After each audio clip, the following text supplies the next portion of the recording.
For E7, there are two ways we can play this chord. Either by taking one finger away or adding a finger to the E major chord. We're going to look at those two shapes and also two classic Beatles songs that use the E7 chord. So here's the E major chord. You see the diagram as well. Now to play version 1 of the E7 chord, we're going to take off the third finger. And then you have this sound. So listen to this. Here's the E major. And here's the E7. And you can hear a subtle difference there between, this one here. When you're playing the E major with that finger down, you've got this. That's an E note. And then when you take the finger off, that there is a D note. That's the open fourth string that's ringing out. And talking of ringing out, when you learn this chord, when you're just starting out with this chord, you're going to play all 6 strings, but make sure they're all ringing out nice and cleanly. So your fingers need to be pretty well arched to get a nice clean sound. So here's the first Beatles song we're going to look at, and we're just going to look at the verse of 8 Days a Week from their 1964 album, Beatles for Sale, or Beatles 5 if you're in the US, or something like that. I don't know what it's called. 1, 2, 3, 4. Ooh, I need your love, babe. Guess you know it's true. Hope you need my love, babe, just like I need you. Hold me, love me, hold me, love me.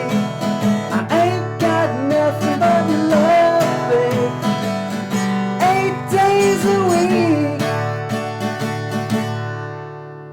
A little note on transitioning. When you're going from the E7 to the G chord, keep your second finger on the fretboard. That's your anchor. Keep it there, and then take off the first finger and then put the rest of the chord around it.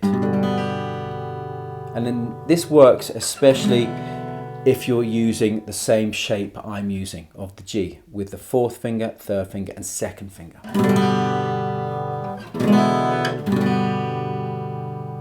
Now for the second version of the E7 chord, put the E major chord back on, and what you're going to do is now you're going to add one finger, which is going to be your fourth finger, and you're going to put it on the 3rd fret of the B string, which is the 2nd string. And so you'll have this sound. So here's the E major, here's the E7. And I like this version. This is probably my favourite version. And again, you're going to play all 6 strings and make sure they ring out cleanly. So again, this whole arching business of the fingers. Make sure they're really well arched. So let's try this version of the E7 with another Beatles classic, just the verse of I Saw Her Standing There. And you can see the chord progression on the screen. We've got lots of E7s there.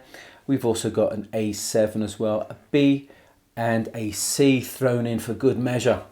And so the song kicks off with E7 and George Harrison playing a little intro lick as well before the singing comes in. I think that's 4 bars of an E7.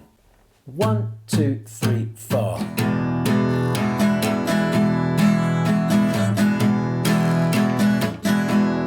She was just 17, you know what I mean, and the way she looked was way beyond compare. How could I dance with another? Oh, when I saw her standing there. Well, she looked at me, and then it does another verse. So a good song there to practice that version, the the second version of the E7. So let's have a listen. Have a listen to both of those versions. So here's the first version, and here's the second version. First version, second version. Now, which of those versions do you prefer using? Which one do you prefer the sound of?